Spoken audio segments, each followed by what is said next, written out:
Make an early diagnosis. Hit you with a quick release like Marino Danny dopeness. Explosive change of direction in the true essence of Reggie Bush. From JT and ZT to DVP and AVG. Terminator to a quarterback Hunter JP. Steve Ross, the boss, King Flow, and card slinging gambling genius Slick Chris Greer. Good morning, everyone. Welcome all Miami Dolphins fans. As always, I'm Rob Mosley, a.k.a. Dolphins Thirsty. And also, as always, I'll be joined here in a minute by Justin. He'll be found on Twitter at JPF Scout. And here he comes. This show is brought to you by DolphinThirsty.com. Hey, good morning, Justin. How are you? Hey, what's going on, man? Doing good, Another one of those fantastic Thursdays, or like as you like to call them, a throwback Thursday. That's why exactly. I'm rocking the old throwback Zonka today. I'm like, hey, that's always nice. I got this throwback logo and then a mid throwback logo. Oh, those are dope, dude. Those are so dope. Yeah, those are nice. Yeah, so it's all good. But let's see who we got here in the. Oh, that's you. But anyway, I would throw out fins up, guys. Join the show. You guys jump all in here, man. Get in here. Let's hear what you guys have to say about the Dolphins. It's another beautiful day to talk aqua and orange with you guys. It is. Don't forget to smash that like button on your way in and subscribe. And you know what? Check out my boy's website, DolphinsThirsty.com. Has that awesome content, great quizzes, all kinds of good stuff over there, up-to-date articles. Before you know it, he's going to have all kinds of loaded draft nuggets in there. It's going to be awesome. Check it out. Well, thank you. Couldn't have said it better myself. So really kind of a light news on the Dolphin front day to talk about. So we may keep this a little short today. And just a forewarning to you guys, watch my live show. My dog's probably going to bark in a few minutes. We have someone coming over in a few minutes, and he goes crazy every time he hears the door. So I'm probably going to have to stop and let him out of the room here. But anyway, like I said, not much on the Dolphin front. But, it's always Dolphin news. It's draft news. Still all waiting for Fangio to make his decision one way or the other. So nothing's changed there. No official reports. It was about a week now that we've been saying, oh, it's Fangio that we've been celebrating. And here we are. It's not quite a week yet. It broke over the weekend, but we're already on Thursday and now no news whatsoever, really. So we're going to have to just wait and see. Yep, that's where we're at right now. We're in a wait and see mode with this team. Unfortunately, like you said yesterday, you want to be like, come on, Vic, we want to know. We need to know an answer. That's kind of where I'm at with it. But at the same point in time, it just is what it is. You know what I mean? We can't do too much about it as fans. We just got to kind of roll with the punches. I know for sure. And I understand from the business standpoint, but I also understand from the business standpoint, the Dolphins better have a contingency plan if he says no. Yeah, and you better. I hope they're not saying, oh, he said he's coming to us, and then he changes his mind, and then we're like, oh, crap, we got to get more interviews in and whatever, Yeah, let's hope. Sean Desai didn't rock their boat.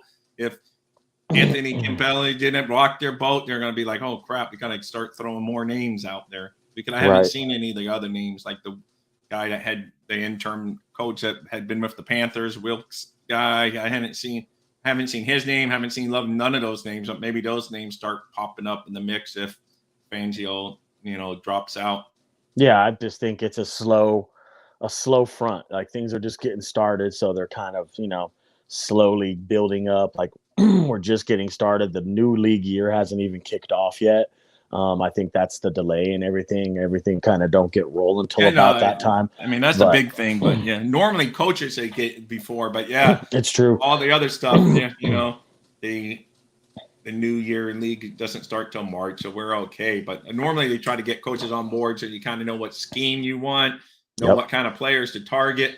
Because it's going to make a big difference on who they decide to target in the draft defensive wise. If they bring in this coordinator or that coordinator, could be a whole different type player that they're looking for. No, you're right. It's crazy because me and you were talking just a little bit on air here before we got live, and we were talking about the draft. It's crazy, but the more I look at this and the more I'm breaking it down and studying all these players, I feel, this is just me personally, that it's more of a defensive side of the draft. Like it's heavier leaning and better players on the defensive side than the offensive side.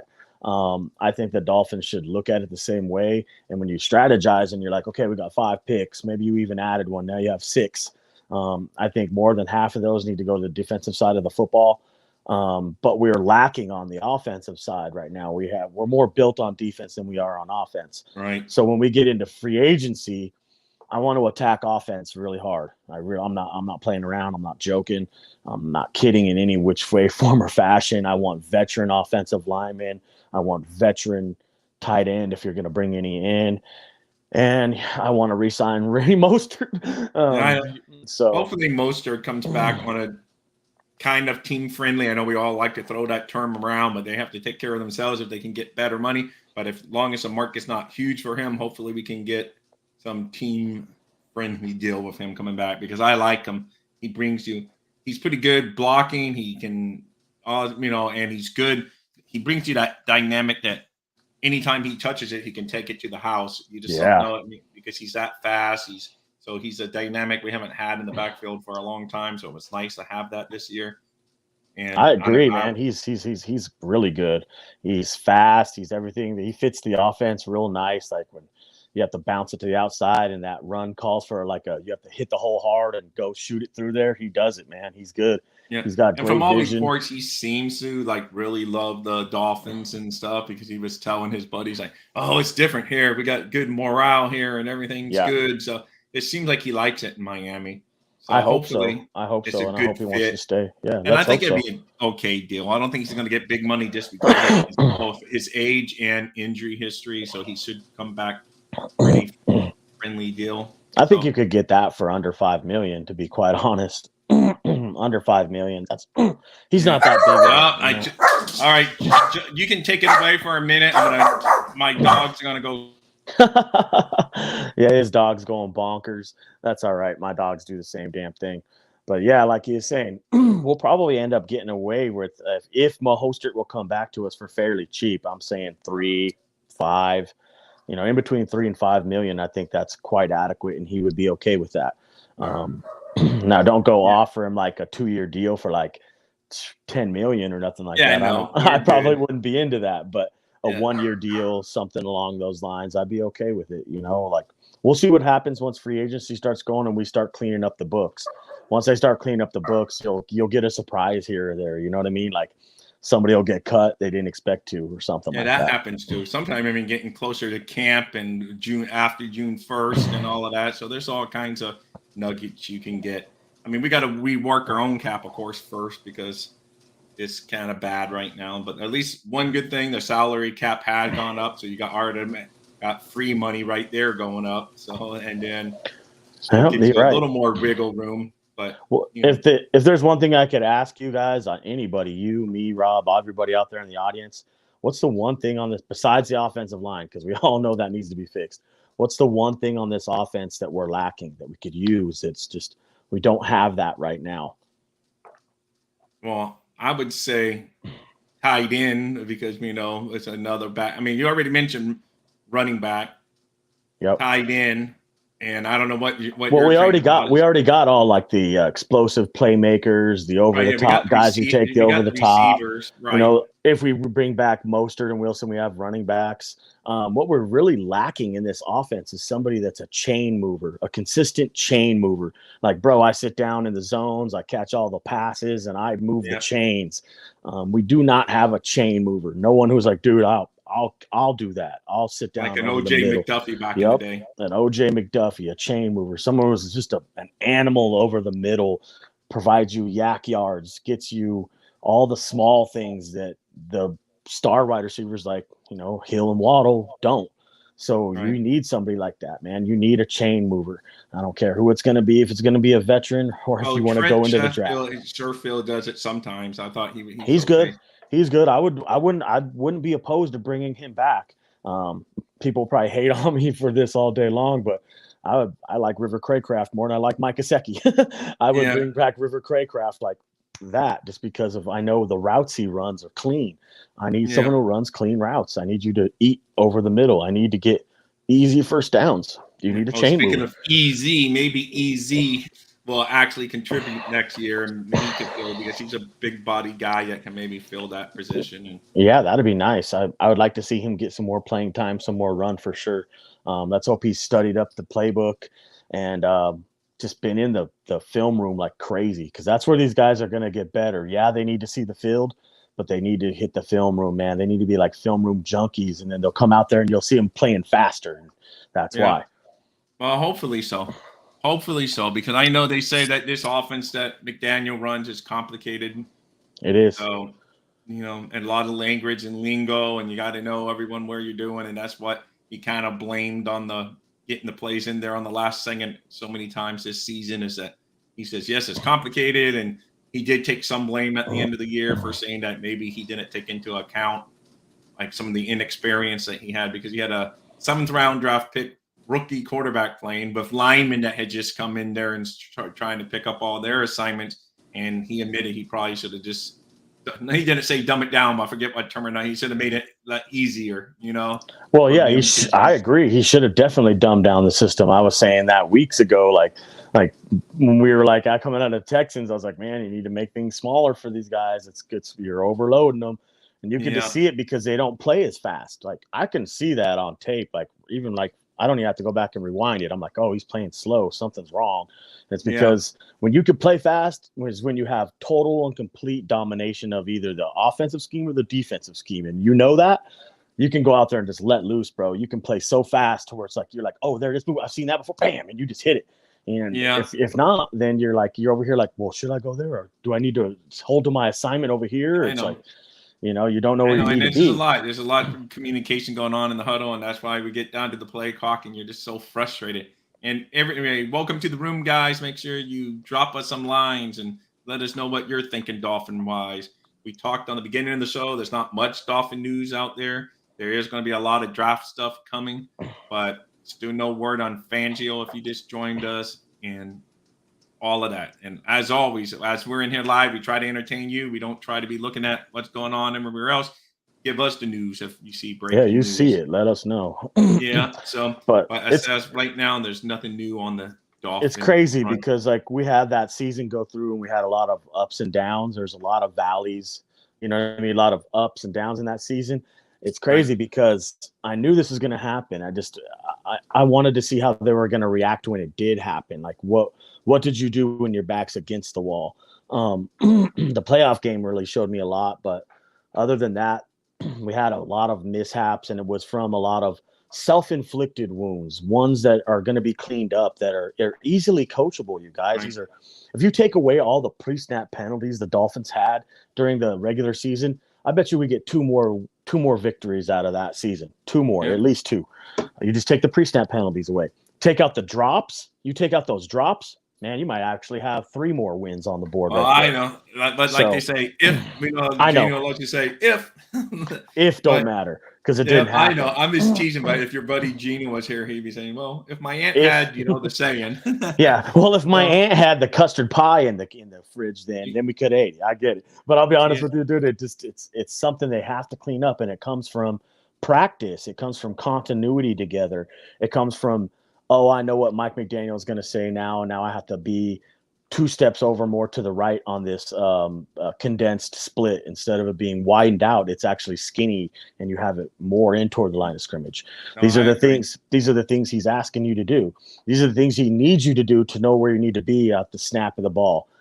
It's so crucial because it's on time. It's a timing thing. That's why Dolphin fans get a little crazy. They just got to let this, get some years. Teams that cut bait every year don't win. You don't see teams cutting bait every year winning.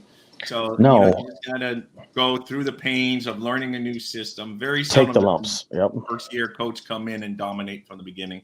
Yeah. And speaking of Tua, even though we weren't speaking of him, I'm going to speak of him. I guess you guys did see in the news, he finally cleared concussion protocol.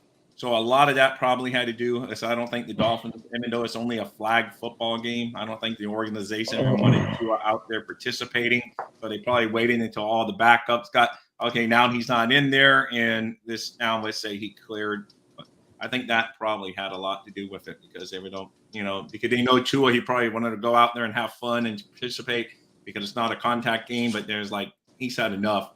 And with our luck, something would happen, and then they would still be blaming us. Oh, my God, they let him participate, and he fell over the beanbag while he was doing a competition, Yeah, so I think they're protecting themselves right there for sure. Yeah. You really want me to be honest, I will, because what they need to do is they need to go out there and get linemen who are like, listen, we got this quarterback. We want to keep him upright. Right. Go out there and make that a priority to keep your quarterback upright and be like, no, we're going to protect him. We're going to give him time, all the time he needs. Yeah. And I guarantee things will change. That's not going to happen from Teron Armstead going through all year over there on one leg. We need him to be healthy. He's never going to be healthy completely, but we need his teaching tutelage, his veteran leadership is invaluable to this team right now. Bring in another younger left tackle, swing tackle. Let Teron Armstead take over and teach him everything that he knows. Everybody's so willing to give up on Liam Eichenberg real quick. Watch him come around and have a renaissance season next year. People are laughing in their house right now over what I just said. But I'll be honest with you, watch. It could happen. You have Liam work with directly under Teron Armstead's wing, take him by the arm and be like, listen, I'm going to show you everything I know. And before you know it, you'll start to see some results on the football field. Right. You need to take these guys and you need to develop them. You need to coach them up. That's why they're here. You're not going to see us making a bunch of investments on the offensive line that are in the first or second round. We don't even have one. So, like, we have to work with what we got. Austin Jackson, I need everything you got. Liam, same thing. So you got to get these guys up to speed to play in the NFL. No, that's exactly true. And I know. It's just I think as a fan base, we're just very ready to win. So we're ready to throw people away right when they don't start playing well right away. So we just have to give it a little bit of time. And hopefully these young players mature into the players that, they got drafted in for. And hopefully they start kicking butt a little bit more than they've been kicking butt so far.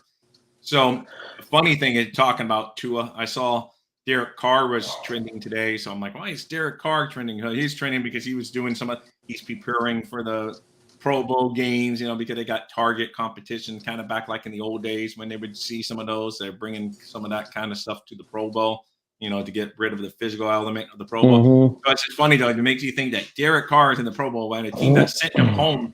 It just shows what the status of the quarterbacks has gone, because Brady, not Brady, Mahomes can't play because he's in the Super Bowl. So, it's just like it goes down, and what Joe Burrow, it's not going to play. So it just really started. Hurts can't play. So the Pro Bowl really started going down. That's because the Pro Bowl is just a popularity vote. Like when Tyler Huntley's a Pro Bowl participant, you got a problem. That's shouldn't even be a thing. Like they need to get rid of that. I know it's mainly due to a lot of the people, not being able to go, because obviously Mahomes and Hurts aren't going to be out there because they got a little bit of what you would think might be a big game coming up in a couple weeks. Yeah, they got the Super Bowl. They're not going to waste their time on this Pro Bowl game. In fact, I think the NFL should just stop this madness of the Pro Bowl. You should just have votes on first team, second team, all pro, and just leave it at that. Yeah. This Pro Bowl is going to be kind of different. They're going to be flag football, and they're going to throw at targets and damn, you know what they're trying to show you right there, right? What, the future of yeah. They're trying to show you the future of what your league's going to be here soon. Oh man, that's terrible. See, they're going to put flags on. If anything, just put flags on the quarterbacks and let everybody else tackle each other. You know what I'm saying? Yeah, exactly. Like you used to play in your back. Like you used to have in your backyard. You're like, I'm full-time quarterback. Yeah, exactly. So honestly, man, it's crazy right now. The game's changing a lot. Yeah, but anyway, it's still fun, and for you Dolphin fans in here, it's still fun to watch. Drop us a word. We see some of you in here. Don't be shy. Comment what you think. Comment who you think is going to win the Super Bowl. Are you a Chiefs person, or you think the Eagles are going to win? I know you're probably a Dolphin fan in here, other than our buddy Lewis, but Lewis hasn't shown up today yet. I bet you it's going to be a great game, man. Real good game. Yep. Oh yeah, you're Mr. Betting guy. What's the line on it right now? I haven't been checked. I haven't even checked, but if I was to imagine, I'd say it's a 3 to 4 point spread, Kansas City. Oh, okay. Yeah, something like that. I bet you 3 to 4 points. I figured you would know it. I figured you would be all over it, but you wait until closer to game day before you start looking at all that stuff. Oh yeah. I'll wait till the very last second or something like that if I have to. Yeah. Because they'll change. Those odds will change for sure. Ender, what's up, my man? Yeah, good Ender morning. Hello, Ender. As always, welcome to the house. So who do you got winning the Super Bowl, Ender? Unfortunately, it's not our Dolphins, but but Right. it could be. I think he's going to say Kansas City. He thinks Kansas I think City's going to. Kansas City is going to win the game too. I think it's going to be a close one, but I think Kansas City pulls it out one way or another. You Yeah, got a guy like Patty Mahomes there. You just give him the ball and be like, "Listen, man, create magic." yeah. I know. No, that's. I mean, that's what the benefit is. I mean, Hurts is balled out too this year. Oh, he Oh, he thinks it's went the Eagles. Eagles. He went Eagles on us. Nice. That's fine. I really don't know. And it's like, to me, Justin's more of our guy that picks these other teams across the league and stuff. But I would say Kansas City just because mainly it's the AFC, and I kind of want the AFC to win unless it's like if Buffalo would get in there or something. But, Man, it's crazy. I'm like this hopeless romantic. Like, and I look at a team and an organization like the Chiefs, right? And I'm like, oh, look at that, Patrick Mahomes and Andy Reid. How long have they been together now? What, 4 or 5 years, something like yeah, that, right? And then I could just like my mind starts twisting. I'm like, I wonder what the Dolphins would look like in 4 or 5 years of Tua Tagovailoa and Mike McDaniel. Oh. Yeah, I know. Well, let's just hope Tua's definitely got to step up his game because Mahomes has been in an AFC what's this 5 years in a row or whatever crazy. They've been in an AFC. Oh, he's going to become the new Tom Brady is what's going to happen, and then the Dolphins still won't be able to win. I know. It is looking like it's happened. He doesn't have the Super Bowl wins yet, but he's been in 2 already. Been in 5 AFC championships game. Has the 1 Super Bowl victory. He's moving along quite well. Oh no, he's doing great. Believe me, I would kill for what I just said for a Dolphins to be saying that we've been in 5 straight. Even if some disappointments in there because they've lost some games they probably should have won. Even a baseline rookie Patrick Mahomes card, something that's just base, like no prism, nothing special. Those things are worth money too. Like any Patrick Mahomes, anything right now is worth sky high bucks. Yeah, no, it's hey, I just want our Dolphins to do well. No matter what you say about the other teams, it's just it gets me down almost this time of year because you see these other teams and you just realize either how far you are and it disappoints you, or how close you were that then it disappoints you unless you're there. The one thing we can all agree on that McDaniel said from the beginning, from the first press conference, and he said it a few times during the season, is that there's only one happy team, one happy fan base, one happy players, coach at the end of the year out of all the 32. So there's only one fan base that's really happy at the end of the year. It's true. It's very true. You got to set yourself up for success. You got to set yourself up for success, and that starts. It starts in training camp. It starts in the off season. It starts right now. And the reason why is because that's how these teams were built. Just look at the Eagles, bro. Look at the Eagles, how they have depth behind depth. That's how you do it. We went into this season, we didn't have the depth. Everybody was like, we need depth. We need depth. I remember banging the table myself in a space is like, we need depth. And like, like when it came down to it, we really did need that depth though. See? Yeah. And unfortunately we fall with most teams. That's where most teams, that's where what gets them. They don't have enough quality guys. They got everyone has some great frontline guys in the NFL. It's the other guys that make the difference. That you got some special team studs on the team. You got a whole everywhere. Every unit has some quality guys. And if someone steps down, I mean, obviously, if you're a superstar. I mean, if like when say the best left tackle in football goes out, you're not going to have someone fill in for him that says good, but you should be able to have a guy that can come in and do the job on the NFL level. That's what we're saying by depth. You're not going to have.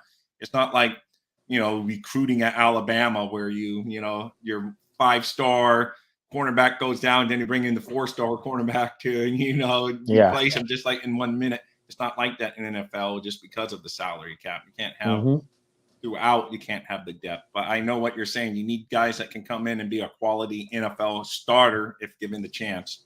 Yep. You need somebody who can come in there and get you by a game or 2 or maybe 3 if that's what you need.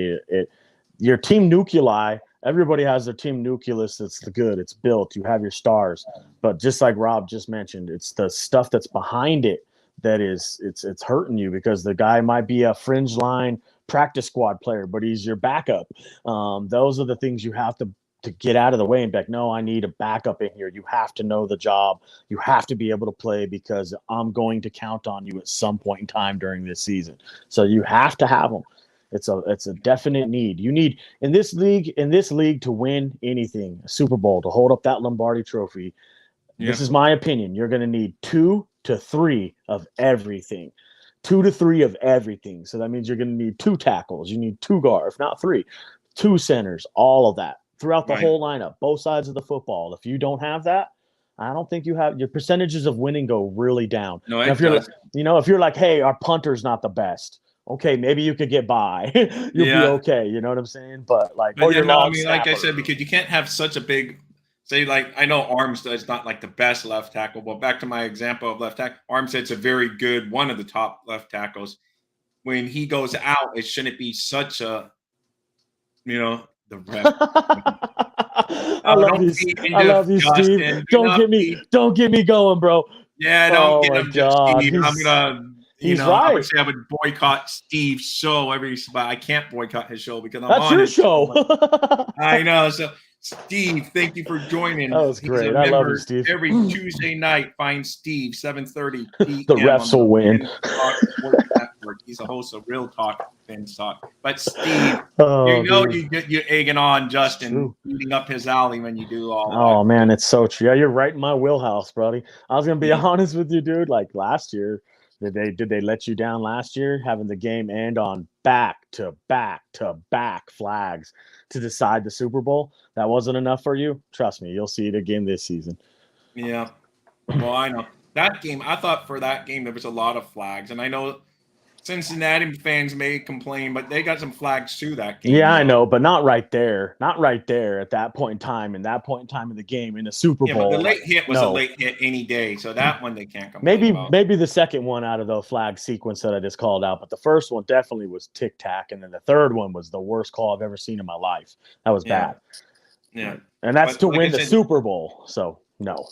I know, but hitting the quarterback, I mean, you know you're going to get flagged hitting Mahomes. Oh, you're talking about – I'm talking about last year. I'm not talking about this championship game. Of course, that was blatant. You never push it. Why would you push him? He's going out of bounds. It's the stupidest flag I've ever seen in my life. Joseph Asai is going to never live that down.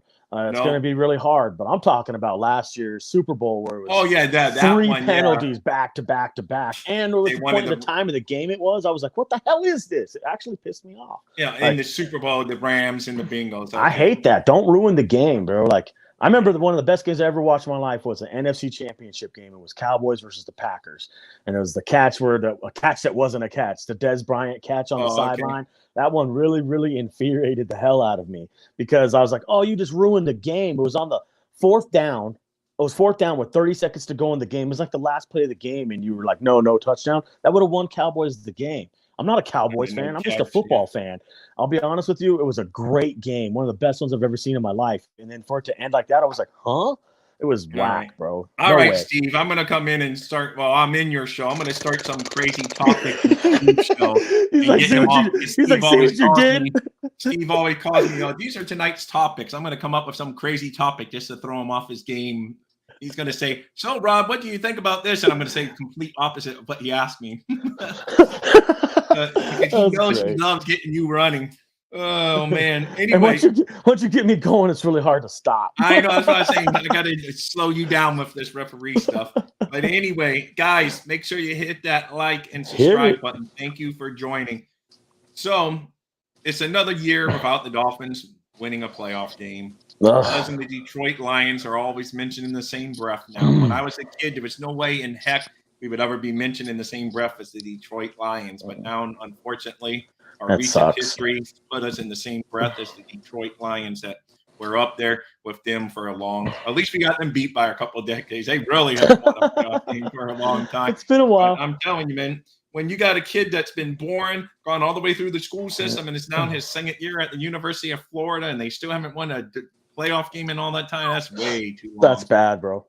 Yeah, that's bad. That's way too long. I mean, a playoff. I'm not even talking like, getting to the AFC Championship game. I'm not talking about winning the Super Bowl. I'm talking about one playoff win. Give me one playoff win. Goodness gracious. It used to be a given when I was young with Marino and even with David Woodley and Don Strock combination. When I started watching, it was a given at least. Steve grew up before that when they had the perfect. He's old enough to remember the perfect season. But I at least remember a lot of winning football. Right. But, playoffs and all that. It's I just like remember now I it's remember taking so back in the long. day where like we would go to the playoffs. Literally, like you could count on us going to the playoffs. Now, winning a game in there and going farther in the playoffs, probably not. But we'd go to the playoffs every year. We just get knocked out in the first Yeah. round every year. And now we're like, this is why I'm hoping it's not like the same pattern we've been doing. Like every few years, get to a playoff and lose in the first round. Hopefully next year we Yeah, progress. Next year we get to the playoffs and we actually win a game. And then, it's I just, agree. it, because last time the Dolphins won a playoff game, members only was a popular brand. Everyone was Yeah, it's been a wearing the long members only time. jacket. 22 years. It's Mm, crazy, but I think and what everybody else thinks to get us over the hump and to win a playoff game is probably a real different scenario. But I'm in the team in the line of overkill, bro. Overkill. Like if you think you're like, oh man, we got 5 tackles, get another one. yeah. If you're like, oh well, we got 6 guards, well maybe you should get another one. And No, there this isn't, is especially like Miami because we as have much as you can get. our line in Miami. I know every team goes through injury, but for whatever reason, Miami, our linemen go down like flies Like every flies year. It's every just season. And that goes a lot to your strength and conditioning coach. They need to they need to do their homework, man. They need to turn over every rock. This is a mission. You're on a mission here. And you got to find the best strength coordinator you can out there. And you need to hire him for the Miami Dolphins. I'm sick of these injuries. You need to start taking care of these players better.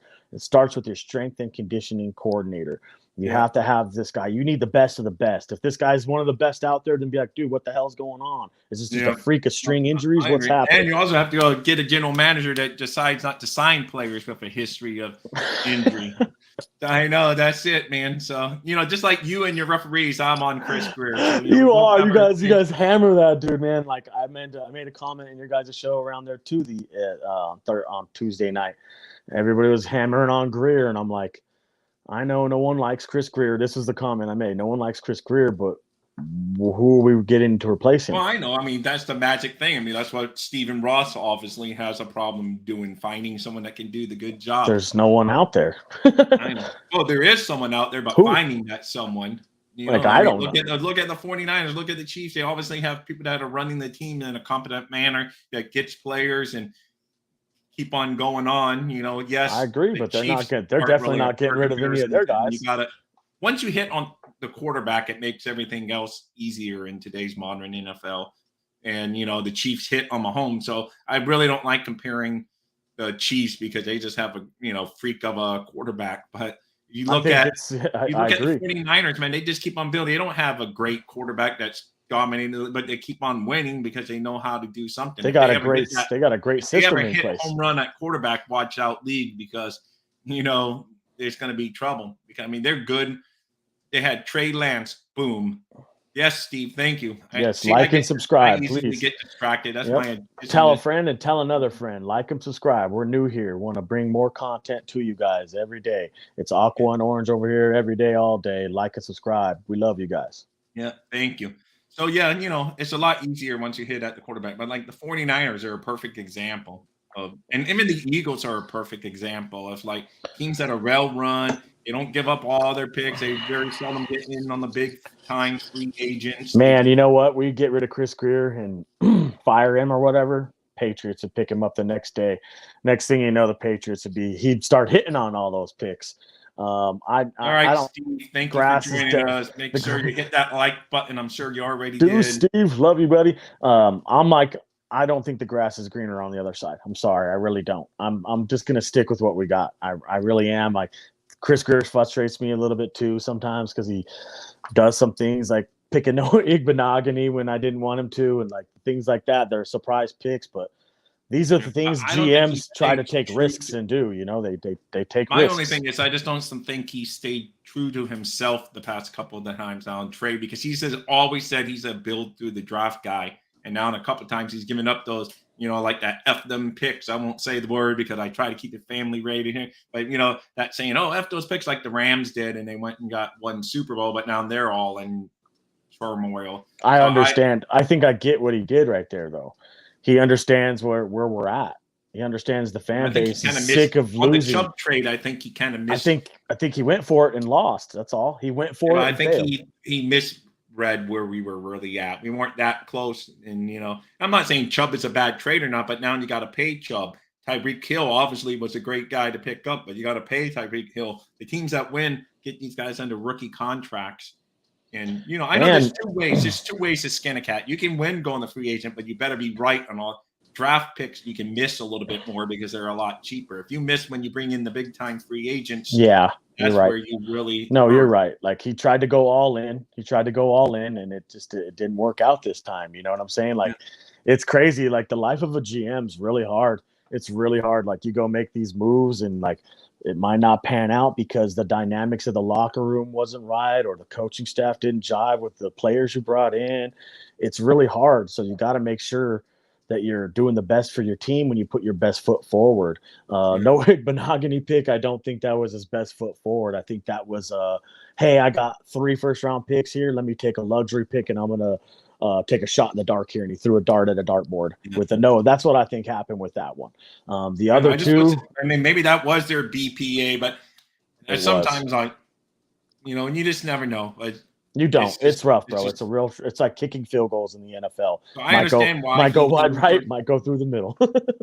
No, I know, but that's it. But we did 2 first-round picks, one for and then some other picks. But the main pieces of the pie that we gave up. First-round pick for Hill and a first-round pick, for Chubb. For Chubb, and it's just, but then with that, like I said, comes that big contract. That's the point that only makes it harder. Like I said, what Dolphin fan aren't happy to have, Tyreek Hill on the team? Of course. I know there's some guys out there that don't want Chubb on the team, but I'll be honest with you, looking at this year's draft class and even Hill, I would take Hill and Chubb over any 2 first-round picks I could get out of this year's draft. I'm sorry. I'll take those 2. I think maybe Chubb will get better next time. Like I said, I just don't like the money on the book. It's not my money, so it's not me. I don't care. If it was no salary cap, I'd be saying, okay, get him. Get whoever. Like I said, if NFL ran like the Major League Baseball does, where there's no hard cap, but you get hit with a luxury tax, Ross wouldn't care. He'd be like one of those owners, like going crazy, like the Mets and the Padres, like the Yankees, like the Dodgers. I don't care, sign him. I'll pay a tax. Who cares? He'd be out there getting every free agent. But that's why the NFL has it though, because they don't want that. They don't want only a few teams every year to really have a realistic chance to win. Because that's what it is. I know. So in football, that's why in football it is parity, but for whatever reason, some teams find a way around that parity and still win all the time. So we got to find. It's true. You're given a chance every year, to get back in the NFL because everyone can't go blowing through the cap, and everyone has to stay at the hard cap. And you got to figure, maybe you got a better capologist that can figure how to. Hey, good morning, G-Man. Welcome again. As always, one of G-Man in the house. Fans, thank you, G-Man. You got us almost at the end today because we have to leave a little early today because here in Broward County is early release for the kids, and my high school son has to get picked up real early today. So I'll be leaving soon. But no Fangio yet, man. You can find us here. I'm always happy to see G-Man. No, G-Man's awesome. We have not heard. That's just like we topped the show with that saying nothing news yet on that front still. No news on that front. Oh, my dog just came in. Oh, you're good, bro.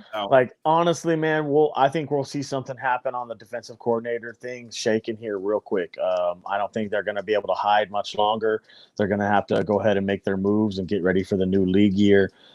It's coming. It's coming. The news that we're waiting for is coming. Then we can move on. Tim, I know Pro Football Network is they're a newer site, but they seem pretty reputable. And Tony Pauline, I may be screwing up. Paulino? Yeah. He says he's still hearing around the Senior Bowl that all the whispers are that Fangio is very close to actually signing with the Dolphins. So, I think it's a done deal. I think they're, like I told you yesterday, they're just going through some parameters, filling out a couple of small interviews that maybe they want to take just for due diligence. It's not no big deal. This is just how business is done in the NFL. That's all. No, I know it is. But like I say, I just hope the Dolphins have a contingency plan because if Fangio shocks the world and doesn't mind going right back to Denver after all of that, I'll be honest with you. Chris Grier's a smart guy. Don't think for 1 second that all this noise came out about the 49ers have a defensive coordinator spot open that he didn't grab his phone immediately and be like, call up his backup like, hey, this does happen. Be ready to come down here, interview, and take the job. I'm sure he's already got a backup plan in his pocket. I'm sure. I hope so, because it's not about money. Ross will not be outbid if it just came to money, and he's going to say, okay, well, Fangio. So it really comes down to where Fangio would rather live, what's better for his family, what's better for his personal life. Does he want to come all the way out here on the east, or does he? Right. Because people say he has family out west more. So, right. But he does have, someone here. In I mean, Florida, if you think about a GM's job is to be thorough. Be as thorough as you possibly can be, meaning there's not one single rock that you're not turning over to get what you need. Your phone is always on you. You're always making moves. You're always making network moves. The Dolphins need multiple contingency plans, Tua, Fangio, etc. Yes, I just talked about this on here, didn't I, Rob? I was like, we need contingency plans on contingency plans with another contingency plan on that. And guess what? A backup one in my pocket. So I'm talking like 4, you know what I mean? Like that's the way I would plan. That's how the good teams roll, for sure. That's how the good teams roll. And like if I was the GM of the Dolphins, bro, you'd see me and there'd be like black eye, like rings underneath my eyes, because I'd just be up all night pounding the table, be like, we need this guy. I'm going to get on the phone and call this person. I would be making moves. It would blow your mind. It'd be like, I know, but you would also you would also have to be on with your capologist all the time. Yep, I would have to be calling the guys, be like, hey, is this going to work with the books? You fit this. You got to fit this in. You got to fit this in. You got to fit this in. So it's just like. And I would be a tyrant, man, when I pound, like on one of those meetings where everybody's like, yeah, we had a meeting with Fangio, Mike McDaniel, Stephen Ross, Chris Greer. I'd be the one pounding table. This is the guy I want in the draft. We need to make it happen. Let's go. Like that would be me in the room, because if you feel like that's your guy, you need to go to the top of the building and scream it from the rafters. That's the kind of dude I am right there. How about Armstead? Are you guys comfortable with him? ? I'd be looking for a long-term solution at left tackle. Guess what? We talked about that as well. We already went into this last season knowing that Armstead was on a half a leg, had injury concerns. I thought we'd be lucky to get 8 games out of him. I think he gave us 13. So he did me up and upped one. Yes, we need another contingency plan there. You have to have another plan right there. I wanted one last year. Oh, I know. And we're almost at the end, because like I said, I got to go get my son here in a few minutes. But anything else, Justin? Oh, speaking of Justin, let me say, if you guys want to follow him on Twitter, he's just a good follow. He might go crazy sometimes. I have to tone him down a little bit. Little nutsy. But, he goes crazy on Twitter when someone makes him mad. But it's all good. He's a great follow. And make sure, if you want the gear, that's the reason you want to follow him. He can get you that gear. Hit me up, baby. Great. If you want some great draft material in his guide, try to hit him up, and you guys can make stuff work. He's a lot of fun to deal with. So, and as always, I want to remind you, it is a throwback Thursday, and there's some Dolphin greats from the past. Yeah, Marino and Richmond Webb and AJ Dewey, Zach Thomas. Yep. Tony Nathan, Mark Duper, Mark Clayton, Bob Greasy, and how many of you know who that number 73 is? I would love to. How many who's number 73? I don't know who that is. I will give you a hint. He's a killer bee. He's a killer bee. Bob Kutenberg. Bob Baumhauer. That's who it is then. Yep. Damn, man. Baumhauer. So anyway, man, I see one right there that's in the middle. That's we're 85 days away from the Christmas draft 2023. You guys, we're Mark Duper days away from the draft. I'm excited. Yes, we are. You did tell me we were 85. Speaking of Mark Duper, Mark Clayton, and I know I do not make any money. I do not work for Sinbad Sports, but if you live in South Florida, I've been hearing on the radio that Mark Duper and Mark Clayton are going to be at Sinbad Sports this weekend in Pembroke Pines, Florida, which is next to me here. So I guess that's why I keep on hearing the commercial. So Mark Duper, Mark Clayton, just coming Saturday, are going to be at Sinbad Sports at Pembroke Gardens Mall. So if you're in the area, that's pretty cool. I may stop by. Yeah, I was going to say stop by. I don't know what they're charging or whatever, but I may stop by. It's right in my neighborhood, so why not? Oh, man. If you stop by there, get me an autograph. Yeah, so Mark Duper and Mark Clayton at Sinbad Sports this Saturday. And no, like I say, I have no endorsement. They're not paying me. I wish they were. But, I'm just saying it because I'm a Dolphin fan, and I know that Mark Duper and Mark Clayton are going to be there. Right. But Just like I got you, G-Man. You got it right, G-Man. It is Bob Baumhauer. Just like the other day, I told you that Slim Jim gave me a follow on my Twitter. I think they're looking for a plug here on the show. Step into a Slim Jim. That's funny.